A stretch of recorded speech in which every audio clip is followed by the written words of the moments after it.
오늘도 셋째 주 하나님의 전에 은혜를 사모하며 주님 전에 한마음 한뜻으로 오르신 성도님들의 심령 가운데 하늘의 능력과 권세와 은혜와 긍휼과 평강이 충만하게 임하기를 축원합니다.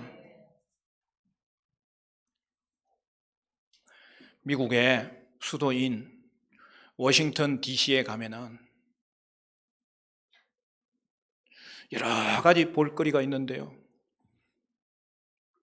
큰 광장에 저 언덕에 링컨 기념관이 자리 잡고 있고, 또 백악관이 있고, 또 국회의사당이 있고, 스미소니안 박물관 등 여러 가지 유료, 무료 박물관들이 근처에 있는 것을 볼 수 있습니다. 그런데 외국 손님들이 찾아오면 미국인들이 빠지지 않고 안내하는 코스로 알링턴 국립묘지가 있습니다.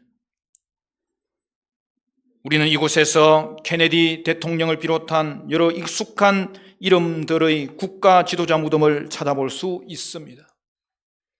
그러나 이 묘지 방문의 절정은 이런 유명한 사람들의 묘지가 아니라 소위 4명의 무명 용사의 무덤입니다. 이 무덤 앞에서는 근위대의 엄숙한 교대식이 매 시간마다 진행되고, 방문객들은 이곳에서 반드시 발걸음을 멈추도록 되어 있습니다.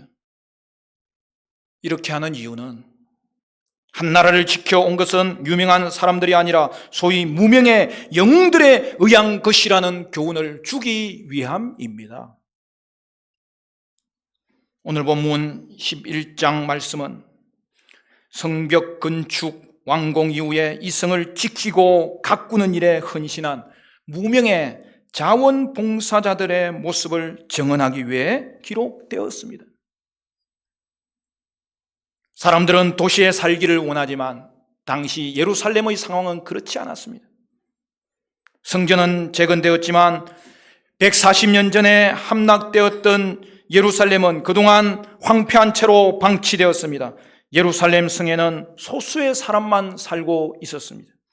전쟁이 나면 제일 먼저 공격의 대상이 되기 때문에 성내에 사는 것은 위험한 일이었습니다.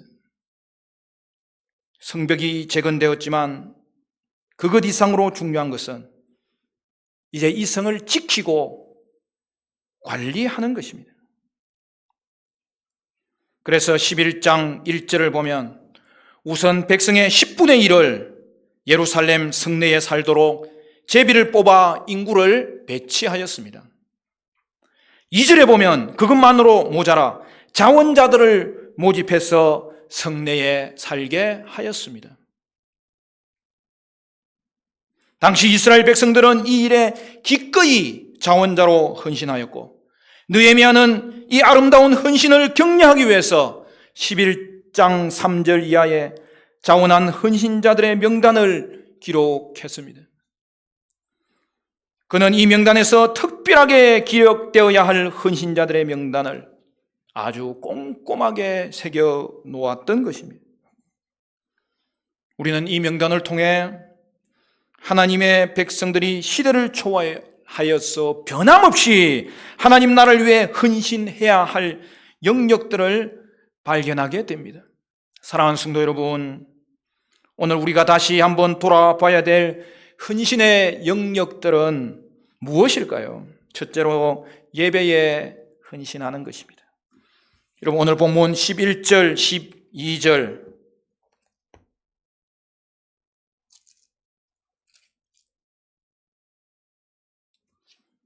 여러분 13절까지 볼까요? 제가 읽겠습니다.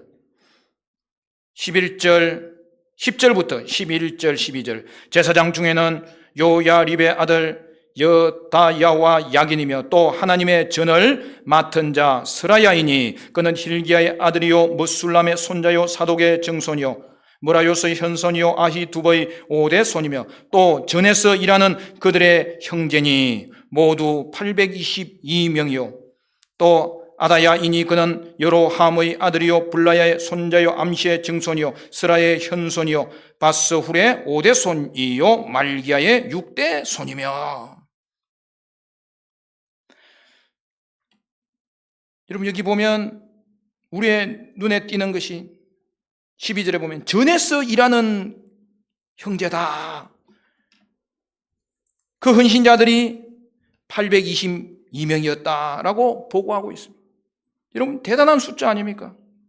예루살렘 성내에 할 일이 많겠지만 특별히 성전 사역, 성전에 헌신할 자들을 여러분 그들은 성전 사역을 소중히 여기며 마음이 거기에 집중되어 있지 않았다면 이만한 숫자가 자원봉사자로 모이기 힘들었을 것입니다.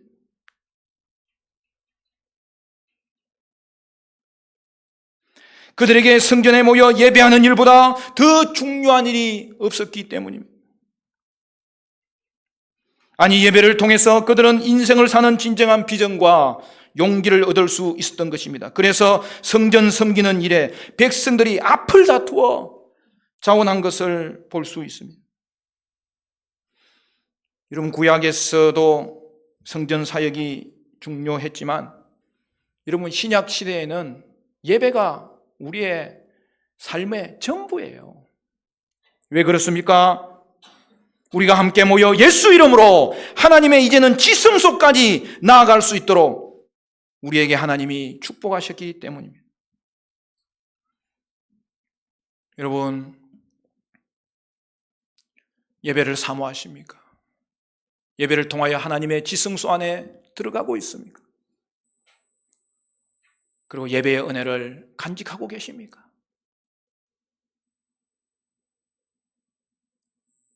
죄송한 말씀이지만 예배의 은혜를 간직하지 않으면요 천국 가도 재미가 없어요.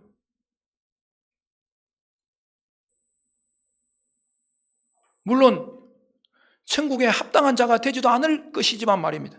여러분 예배는 천국에 가서도 우리가 하나님께 드릴 가장 중요한 특권이고 의무입니다. 이 예배를 예배답게 드리도록 헌신하는 일을 하나님이 기뻐하지 않겠습니까? 또한 우리의 다음 세대에게 이 예배를 가르치고 예배의 주인이신 하나님을 가르치는 교육 사업이 얼마나 중요하겠습니까?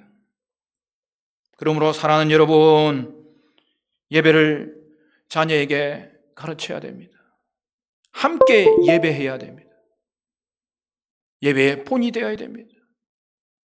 그리하여 예배의 모습을 보여주는 것보다 함께 예배하는 것보다 더 큰 가르침이 없습니다. 만일 오늘날 우리가 예배 사역과 교육 사역에 헌신하지 않는다면 그래서 더 이상 복음의 영광이 우리의 자녀들에게 계승되지 못한다면 우리는 어떤 모습으로 역사의 주인이신 하나님 앞에 설 수 있겠습니까? 문화적으로 경제적으로 지금보다 훨씬 열악했던 과거의 사회적 조건에서도 우리의 믿음의 선진들은 예배당을 짓고 하나님을 예배하고 주일학교를 만들어 하나님을 섬겼습니다. 우리가 그들을 보고 배우고 익혔기 때문에 오늘의 예배 전통이 이어질 수 있었습니다.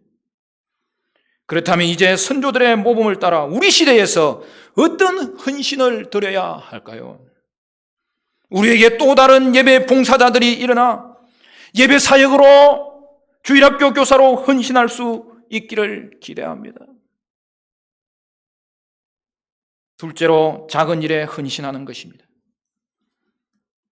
그럼 16절 말씀을 보면 이렇게 되어 있습니다. 또 레위 사람의 족장 삽브대와 요사밭이니 그들은 하나님의 전 바깥 일을 맡았고. 무엇을 의미합니까? 성경은 레위 족장이던 삽브대와 요사밭이 하나님 전에 바깥 일을 맡았다고 증거하고 있습니다.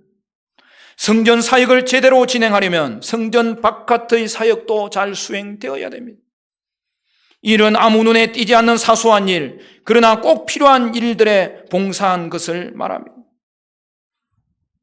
그러나 이런 바깥 일들이 안정되지 않고는 성전 사역이 효율적으로 진행될 수가 없습니다. 여러분 교회에서는 사소한 일이 없어요. 작은 일 하나에 헌신할 때에 그것은 성전 사역에 못지않는 중요한 일입니다.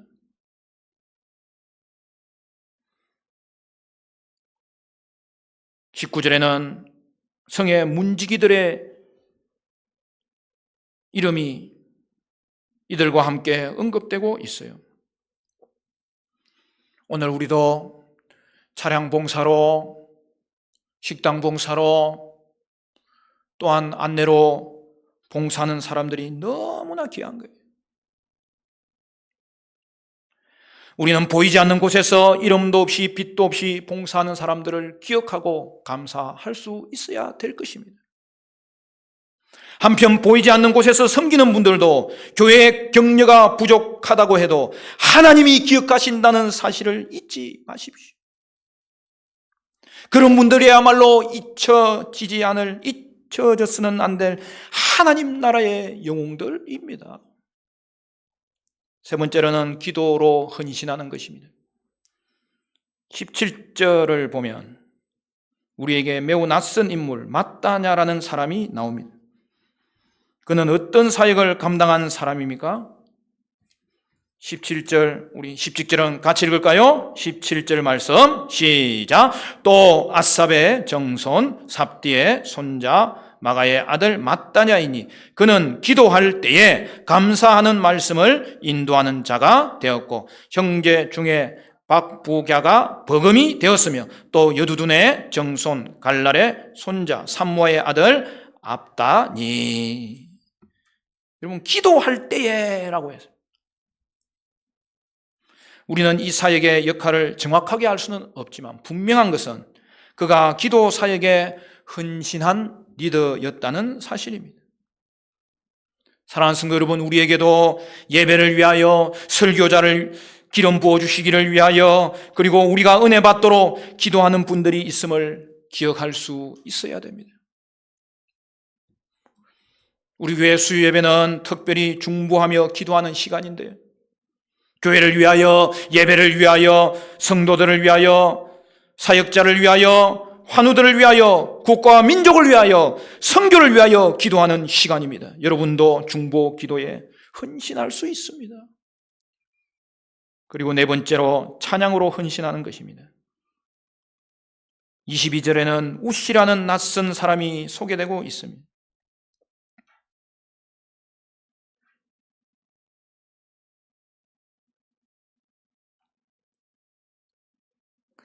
여러분 22절, 23절도 우리 같이 읽읍시다. 22절, 23절 다 같이 시작. 노래하는 자들인 아삽 자손 중 미가의 현손 마따냐의 정손 하사바의 손자 바니의 아들 우시는 예루살렘에 거주하는 레위 사람의 감독이 되어 하나님의 전일을 맡아 다스렸으니 이는 왕의 명령대로 노래하는 자들에게 날마다 할 일을 정해 주었기 때문이며.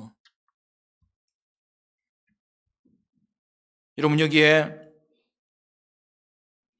우시를 뭐라고 소개합니까? 아삽의 후손이다. 여러분, 아삽이 누굽니까? 다윗 시대에 성전의 성막의 예배의 자리에 찬양 사역자로 쓰임받은 사람 아닙니까? 그래서 여러분 12장에 가면 46절은 이렇게 말합니다. 옛적 다윗과 아삽의 때에는 노래하는 자의 지도자가 있어서 하나님께 찬송하는 노래와 감사하는 노래를 하였으며. 그리고 여기 또 하나 그가 봉사한 영역이 언급되는데요. 노래하는 자들에게 양식을 공급하는 사역이었어요.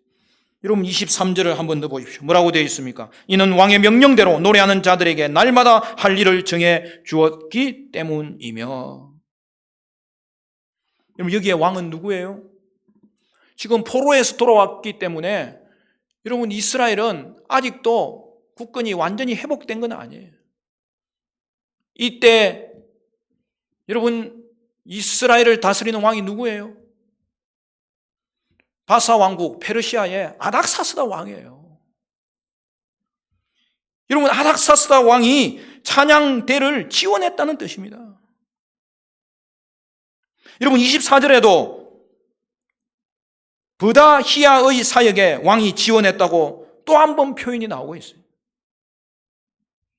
위험을 감수한 지도자와 백성들의 헌신으로 말미암아 성전과 성벽이 재건되었습니다. 그리고 성전과 성벽 관리를 위해서 기꺼이 희생하며 자원한 영적 군사들이 있었습니다. 이때 하나님께서는 모든 환경을 열어주시고 놀랍도록 인도하셨습니다. 그러므로 우리는 개인적인 유익뿐 아니라 하나님의 일을 위해서 어떠한 위험이 있다 할지라도 추진할 수 있는 용기를 가져야 됩니다. 그때에 하나님은 반드시 우리를 도와주실 것이고, 오늘 본문에서 보듯이 이웃들도 돕고 왕들도 돕는 것입니다. 성전 사역이 자신들에게도 복이 됨을 깨닫게 되었던 말씀입니다. 12장에 가면 이제 성벽 봉헌식이 나오는데요, 그때에도 성가대와 악기팀이 대대적으로 활동한 것을 보여주고 있어요. 여러분 27절, 28절 12장으로 가보면 이렇게 되어 있습니다. 예루살렘 성벽을 봉헌하게 되니 각지에서 레위 사람들을 찾아 예루살렘으로 데려다가 감사하며 노래하며 재금을 치며 비파와 수금을 타며 즐거이 봉헌식을 행하려 하매, 이에 노래하는 자들이 예루살렘 사방들과 느도바 사람의 마을에서 모여들고. 여러분 그 결과가 무엇입니까? 12장 43절에 보면 이날에 무리가 큰 제사를 드리고 심히 즐거워하였으니 이는 하나님이 크게 즐거워하게 하셨음이라. 부녀와 어린 아이도 즐거워하였으므로 예루살렘이 즐거워하는 소리가 멀리 들렸더라. 여러분 예루살렘에 큰 즐거움이 있었습니다. 헌신하는 자들을 행복하게 만들고 또한 부녀들과 아이들도 즐거워했습니다. 사랑하는 여러분, 교회에서 성가대로 찬양 사역으로 봉사할 때 여러분 그것이 얼마나 귀한 사역인지 모릅니다. 이렇듯 우리의 섬김의 결과로 하나님이 기뻐하시고 나 자신이 기뻐하고 이웃들이 기뻐할 수 있다는 사실입니다. 이 귀한 성가대와 찬양 사역에 여러분 주저하지 마시고 헌신할 수 있기를 바랍니다. 다섯 번째, 마지막으로 가정교회에 헌신하는 것입니다. 여러분 느헤미야 11장 3절부터 목록이 시작되었잖아요. 거기 보면 3절에 이스라엘과 제사장들과 레위 사람들과 느디님 사람들과 솔로몬의 신하들의 자손은 유다 여러 성읍에서 각각 자기 성읍 자기 기업에 거주하였느니라. 예루살렘에 거주한 그 지방의 지도자들은 이러하니. 무슨 말이에요? 지역의 지도자들이 예루살렘에 거주하기로 결단하였고 또한 지역 성읍의 지도자를 세웠다는 것입니다. 이렇게 리더들이 세워져 함께 백성들의 필요를 공급하고 섬긴 것을 볼 수가 있습니다. 그리고 여러분 25절 이하에는 이 모든 곳에서 섬긴 무명의 지도자들의 이름을 잊지 않고 기억하고 있습니다. 이들은 모두 지역 리더로 헌신한 자들로서 오늘날로 말하면 지역의 가정교회를 이끄는 가장 총무들을 말한다고 할 수 있습니다. 여러분 우리 교회는 가정교회 비전을 강조해 왔습니다. 신약의 원형교회는 성전에서 모이고 또한 가정에서 모이는 대그룹과 소그룹의 공동체였기 때문입니다. 우리도 마찬가지입니다. 이 시대는 여러분 소그룹이 더욱더 소중한 시대입니다. 특히 가정교회 소그룹을 통해서 예수 가족으로 교회의 정착과 영적 성숙과 공동체적 봉사를 실현하고 섬길 수 있습니다. 더 나아가서 가정교회 재생산을 통해서 하나님 나라 확장에 기여할 수가 있습니다. 오늘 여러분은 어떤 사역에 헌신하고 계십니까? 중요한 것은 참여하고 헌신하는 것입니다. 하나님은 헌신자들을 기억하십니다. 따라서 우리는 구경꾼이 되어서는 안 됩니다. 아마도 우리가 무명의 자원 봉사를 할 때에 직면하는 가장 큰 좌절은 나의 수고와 봉사를 아무도 기억해 주지 못한다는 생각 때문일 것입니다. 그러나 여러분 오늘 본문은 그것을 큰 소리로 부인하고 있습니다. 성령께서 성경을 기록하면서 그들의 이름을 일일이 기록한 의도가 무엇입니까? 주께서 그들의 수고를 결코 잊지 않으셨다는 것 아니겠습니까? 여러분, 우리가 잘 아는 비목이라는 가곡이 있습니다. 여러분, 그 유래를 아십니까? 1964년에 있었던 일입니다. 경기도 포천 백암산 비무장지대에 배속된 초급 장교가 빨간 단풍이 물들어가는 초가을 오후 순찰 도중에 잡초만 우거진 비무장지대의 양지 바른 산모퉁 위에서 이끼 낀 돌 무더기 하나를 발견합니다. 그는 그 돌무더기 한쪽에서 녹슨 철모와 썩은 나무 등글 같아 보이는 팻말 하나도 발견하게 됩니다. 그는 직감적으로 이 나무 팻말이 어느 무명용사의 죽음을 기리기 위해 전우회로 새겨진 일종의 묘비, 즉 비목임을 알아차렸습니다. 갑자기 그의 눈앞에 자기 또래의 젊은 무명용사의 환상이 보이는 듯 하면서 그는 아직도 화약 냄새가 가시지 않은 이 돌무더기 곁을 떠날 수가 없었습니다.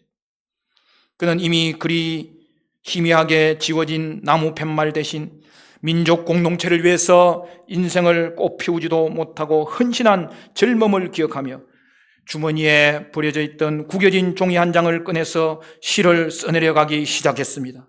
이 시에 곡을 붙여 탄생한 국민 가곡이 비목입니다. 초연히 쓸고 간 깊은 계곡 양진역에 비바람 긴 세월로 이름 모를 비목이여 오랫동안 잊어졌으나 결국 이 비목의 주인공의 인생이 우리에게 알려지고 기억되었듯이 하나님 나라를 위한 무명의 성도들의 헌신을 주께서 기억하십니다. 히브리서 6장 10절은 이렇게 말합니다. 하나님은 불의하지 아니하사 너희 행위와 그의 이름을 위하여 나타낸 사랑으로 이미 성도를 섬긴 것과 이제 섬기고 있는 것을 잊어버리지 아니하시느니라.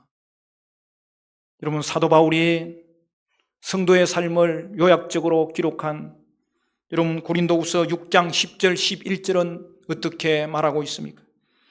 무명한 자 같으나 유명한 자요, 죽은 자 같으나 보라 우리가 살아있고, 징계를 받는 자 같으나 죽임을 당하지 아니하고, 근심하는 자 같으나 항상 기뻐하고, 가난한 자 같으나 많은 사람을 부유하게 하고, 아무것도 없는 자 같으나 모든 것을 가진 자로다. 할렐루야. 사랑하는 성도 여러분, 하나님이 기억하시고 인정하시니 성도는 무명한 자가 아니라 무명한 자 같으나 유명한 자인 것입니다. 말씀을 맺겠습니다. 이제 여러분은 구경꾼의 삶이 아니라 하나님 사에게 자원하시겠습니까? 하나님은 여러분의 자원함을 기다리고 있습니다. 2000년 전 우리를 향하여 자원하사 이 땅에 오셔서 십자가에서 생명을 내어주신 우리 예수님께서 오늘 우리에게 말씀하십니다. 자원함이 기회였단다. 사역은 내게 축복이었단다. 죽음도 내게는 기쁨이었단다. 이제 주님은 당신의 제자들이 동일한 자원봉사자로 헌신하기를 기대합니다. 하나님의 성전과 사역을 위하여 황폐한 예루살렘에 거주하기를 생각하며 놀랍도록 결단한 자원자들이 있었습니다. 그리고 오늘 이 시간까지도 주님의 교회에 예배로, 작은 일로, 기도로, 찬양으로, 가정교회를 섬김으로 수고한 종들이 있고, 또한 그 일에 다시 한 번 더 하나님은 우리를 부르고 계시는 것입니다. 우리도 주님 앞에 섰을 때에 이렇게 고백할 것을 기대하십시오. 자원이 기회였습니다. 사역이 축복이었습니다. 이제는 죽음도 기쁨입니다. 사랑하는 성도 여러분, 예배와 작은 일과 기도와 찬양과 가정, 교회 사역에 희생하며 그 외에도 주님의 교회를 생각하며 섬길 때 복받아 마땅한 이 귀한 헌신의 기회를 잃어버리지 아니하므로 하나님 인정하시고 하나님 기억하시는 복된 여러분의 삶이 되시기를 주님의 이름으로 간절히 축원합니다. 이 찬양하고 기도합시다.